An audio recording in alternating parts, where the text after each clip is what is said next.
चर्निव में रूस की भीषण बमबारी जारी है। चर्निव का एक बड़ा इलाका तबाह हो चुका है, खंडर में तब्दील हुए हैं कई मकान, कई इमारतें भी पूरी तरीके से तबाह हो चुकी हैं।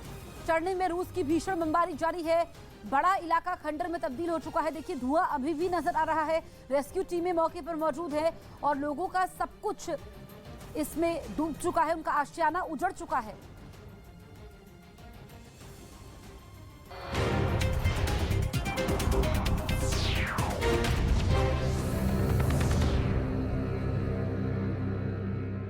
यही नहीं, इरपिन को दूसरे इलाकों से जोड़ने वाला एक पुल भी मिसाइल अटैक में तबाह हो गया। आरोप है कि रूसी सेना ने वहां मौजूद एक यूनिवर्सिटी को भी निशाना बनाया। मिसाइल हमले में यूनिवर्सिटी की पूरी इमारत खंडहर में तब्दील हो गई। उसकी न खिड़कियां बची और न ही दरवाजे। उधर पुतिन सरकार ने दावा किया कि उसने यूक्रेन के मिसाइल डिफेंस सिस्टम S-300 को तबाह कर दिया।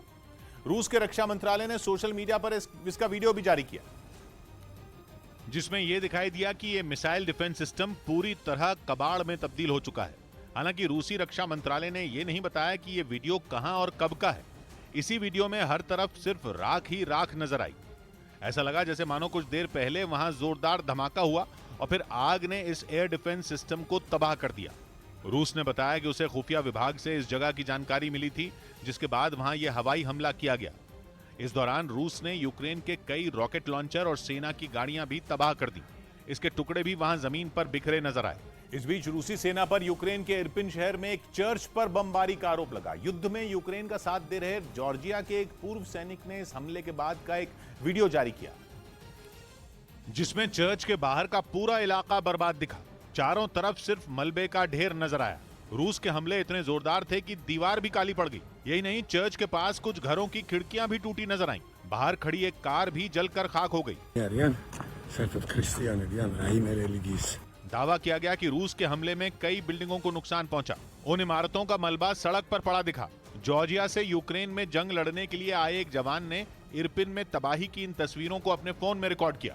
जहां रूस युद्ध की शुरुआत से ही बम बरसा रहा है, वहीं यूक्रेन की सेना ने दावा किया कि रूस ने जंग शुरू होने के बाद से करीब 60 धार्मिक स्थलों को नुकसान पहुंचाया। हालांकि चर्च पर हमले के बीच राष्ट्रपति व्लादिमीर ज़ेलेंस्की ने कहा कि अब उनकी सेना ने इरपिन शहर को अपने कब्जे में ले लिया है, लेकिन उन्होंने सैनिकों को सतर्क किया कि रूस फिर से इरपिन को हथियाने की तैयारी कर रहा है। रूस और यूक्रेन में 35 दिन से जंग जारी है। यूक्रेन की सेना रूस की ताकत के सामने डट कर खड़ी है, लेकिन अब यूक्रेन को झुकाने के लिए ट्रिपल अटैक की साजिश रची गई है और यह साजिश रूस के राष्ट्रपति पुतिन के वफादार रमजान कादिरोव ने रची, जिनके मारियोपुल पहुंचने के बाद वहां जंग और भी भीषण हो गई। कादिरोव मारियोपुल के एक बड़े हिस्से पर कब्जे के बाद चेचेन लड़ाकों का हौसला बढ़ाने वहां पहुंचे और उन्होंने यूक्रेन की जमीन से ही ऐसी साजिश रची जो ज़ेलेंस्की के भी होश उड़ा सकती है। ये कादिरोव की खतरनाक साजिश का ही नतीजा है कि अब मारियोपुल की सड़कों पर जंग और तेज हो गई, जिसका एक वीडियो रूस की तरफ से जारी किया गया। इस वीडियो में मारियोपुल के कई इलाकों में जो लड़ाके दिखाई दिए वो ये बताने के लिए काफी थे कि रमजान कादिरोव के इरादे कितने खूंखार हैं। ये लड़ाके और कोई नहीं बल्कि रूस का समर्थन करने वाले विद्रोही हैं, जो अब तक डोनेस्क में यूक्रेन की सेना के खिलाफ लड़ रहे थे। लेकिन कादिरोव के यूक्रेन पहुंचते ही ये मारियोपुल में भी जंग करने पहुंच गए। यानी रमजान कादिरोव ने रूस की सेना, चेचन लड़ाकों और विद्रोहियों को एक साथ लाकर यूक्रेन की सेना पर सबसे बड़ा हमला बोल दिया, जिसके बाद मारियोपुल में शुरू हुई गोलियों की तड़तड़ाहट ने वहां अब तक फंसे हुए यूक्रेन के लोगों को दहला कर रख दिया। शहर की सड़कों पर टैंक गरजने लगे।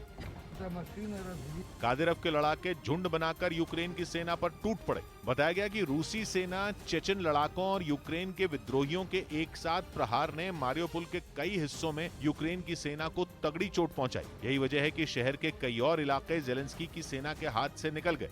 जबकि एक दिन पहले ही रमजान कादिरोव ने मारियोपुल के ज्यादातर हिस्सों पर कब्जे का ऐलान किया था और वो खुद वहां पहुंच गए थे और उनके शहर में पहुंचने के बाद से ही वहां जंग और भी खतरनाक हो गई। माना जा रहा है कि कादिरोव ने मारियोपुल पहुंचने के बाद ही यूक्रेन के खिलाफ एक साथ 3 ताकतों के हमले की साजिश रची और शहर में पहले से ही मौजूद रूसी सेना और चेचन लड़ाकों के साथ यूक्रेन के विद्रोहियों को भी लड़ाई में उतार दिया, ताकि मारियोपुल पर जल्द कब्जा हो जाए। क्योंकि रूसी सेना ने युद्ध की शुरुआत से ही मारियोपुल शहर को घेर रखा था, पर 1 महीने से ज्यादा वक्त बीतने के बाद भी उनके हाथ कुछ नहीं लगा था। लेकिन पुतिन के वफादार रमजान कादिरोव के वहां पहुंचते ही बाजी पलट गई और रूस के दावे के मुताबिक यूक्रेन के सैनिक मारियोपुल के बड़े हिस्से से भाग खड़े हुए। यही नहीं, डोनेस्क से वहां लड़ने पहुंचे विद्रोहियों ने शहर के बाहर के ज्यादातर इलाकों पर कब्जा जमा लिया, जबकि मारियोपोल शहर में भी रूसी सेना और चेचन लड़ाके यूक्रेन की सेना पर भारी पड़े। इस बीच वहां जंग तेज होने के बाद बमबारी और फायरिंग में 2 नागरिकों की मौत हो गई, जबकि 29 लोग घायल हो गए। उधर रमजान कादिरोव ने अपने 14 साल के बेटे को भी जंग के मैदान में उतार दिया। वो अपने 12 बच्चों में एक अदम को मारियोपोल के एक अस्पताल लेकर पहुंचे, जहां रमजान कादिरोव ने उसकी मुलाकात अपने खास कमांडर रुसलान जिरीमियव से करवाई। जो तस्वीरें सामने आई उनमें चेचनिया इलाके के प्रमुख का बेटा आदम सेना की वर्दी में दिखा।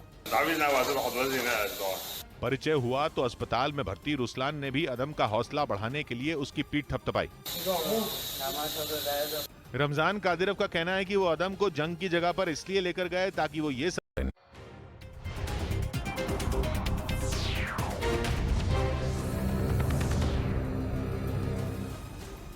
इस वक्त की बड़ी खबर आपको बता दें, कीव के पास रूस के टैंक तबाह हो चुके हैं। कीव के पास भीषण युद्ध जारी है। कीव में चर्च पर भी हमला हुआ है। कीव यूक्रेन की राजधानी, यहाँ पर रूस के टैंक तबाह हुए हैं और चर्च पर भी हमला होता है। कीव के पास इस वक्त भीषण जंग जारी है। तस्वीरें आप देखिए, ये राजधानी कीव है जो कभी एक खूबसूरत शहर हुआ करती थी, लेकिन अब खंडर में तब्दील हो चुकी है और ऐसा जगह जगह होगा। ये रूसी टैंक है जो तबाह हो चुका है और ऐसे कई टैंक हैं जिसमें रूस को नुकसान पहुंचा है। अलग अलग इलाकों से इस तरह की तस्वीरें सामने आ रही है। रूसी सेना की तरफ से यूक्रेन के तेल डिपो पर हमले ऐसे ही नहीं हो रहे हैं, बल्कि ये रूस के राष्ट्रपति व्लादिमीर पुतिन की एक बड़ी साजिश का हिस्सा है, जिसमें उन्होंने यूक्रेन के लोगों को भूख से तड़पाकर मारने का प्लान तैयार किया है। ये दावा पश्चिमी मीडिया की तरफ से किया गया है और कहा यह तक जा रहा है कि वो इस साजिश को अंजाम देने तक पहुंचाने के लिए उस पर तेजी से अमल भी कर रहे हैं।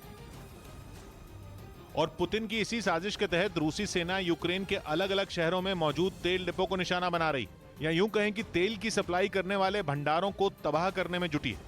असल में यूक्रेन में बड़े पैमाने पर मशीनों की मदद से खेती की जाती है।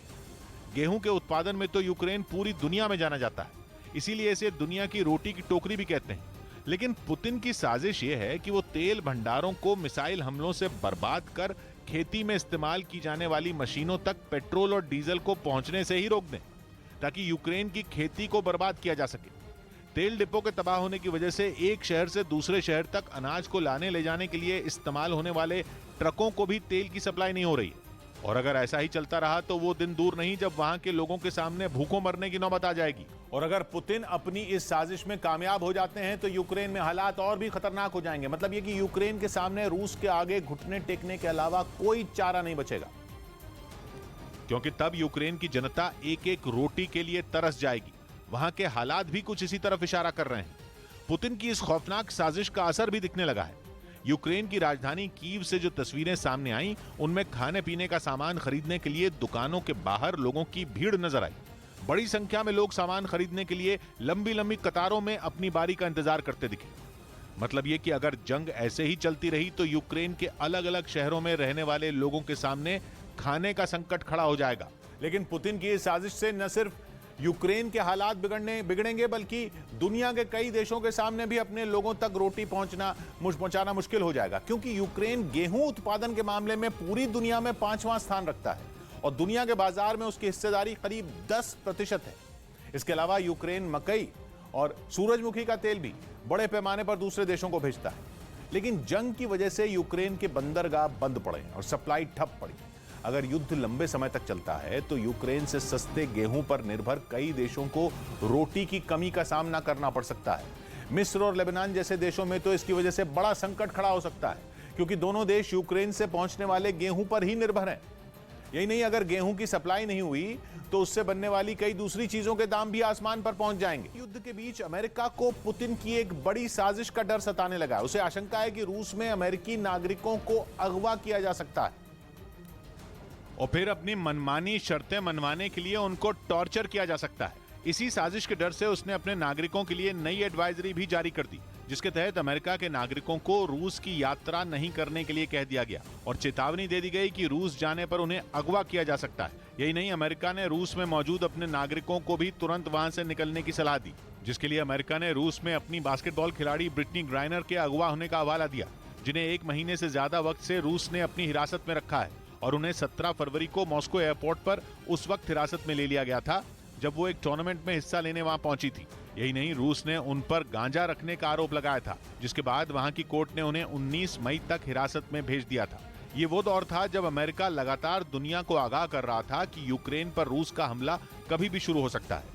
इसीलिए अमेरिका उन्हें हिरासत में लिए जाने को रूस की बड़ी साजिश का हिस्सा मान रहा है। इस वक्त की बड़ी खबर आपको बता दें, मारिपुल में रूस का सीजफायर है। राहत बचाव के लिए सीजफायर किया गया है। मारिपुल में राहत बचाव का काम जारी है। मारिपुल से निकाले जा रहे हैं लोग। इस वक्त की सबसे बड़ी खबर हम आपको बता रहे हैं, मारिपुल में रूस का सीजफायर है।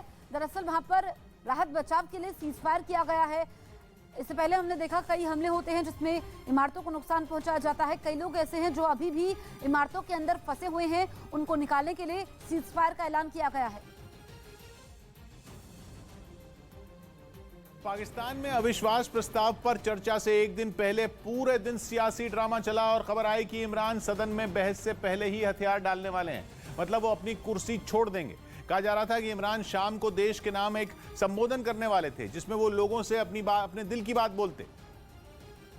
लेकिन न इमरान खान का संबोधन हुआ और न वो पाकिस्तान के लोगों को अपनी बात बता पाए। कहा जा रहा है इमरान आखिरी बार एक कोशिश करना चाहते थे, लेकिन सेना प्रमुख बाजवा के आगे उनकी एक नहीं चली। यही नहीं, खबर तो यह भी उड़ी कि इमरान पाकिस्तान को इमरजेंसी का शॉक देने वाले थे, लेकिन बाजवा और आईएसआई चीफ ने उनका खेल खराब कर दिया। खबर है कि बाजवा उन्हें रोकने के लिए खुद उनके घर पहुंच गए, जिसके बाद इस बात पर करीब करीब मोहर लग गई कि इस सियासी पारी में इमरान का गेम ओवर हो चुका है, क्योंकि थोड़ी ही देर बाद खबर आई कि इमरान देश को संबोधित नहीं करेंगे। कहा जा रहा है कि इमरान पर दबाव इतना बढ़ चुका है कि अब वो अविश्वास प्रस्ताव का सामना तक नहीं करना चाहते। एक तरफ बाजवा और दूसरी तरफ विपक्ष, दोनों ने मिलकर इमरान का दिमाग इतना खराब कर दिया कि वो संसद की सूरत देखने से भी घबरा रहे हैं। माना जा रहा है कि इसीलिए उन्होंने प्लान किया था कि वो शाम को देश के नाम संबोधन देंगे और फिर इस्तीफा दे देंगे, लेकिन बेचारे इमरान ये भी नहीं कर पाए।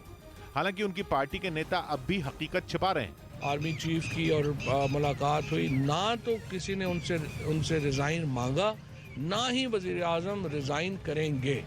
खबर है कि इमरान इतना परेशान है कि उन्होंने अपनी पार्टी के सांसदों से वोटिंग से दूर रहने को बोल दिया। मतलब ये कि इमरान का अपनी पार्टी के सांसदों से भरोसा पूरी तरह उठ चुका है। खबर है कि इसीलिए उन्होंने उनसे कह दिया कि वो उस दिन नेशनल असेंबली में ना आए जिस दिन अविश्वास प्रस्ताव पर वोटिंग होगी।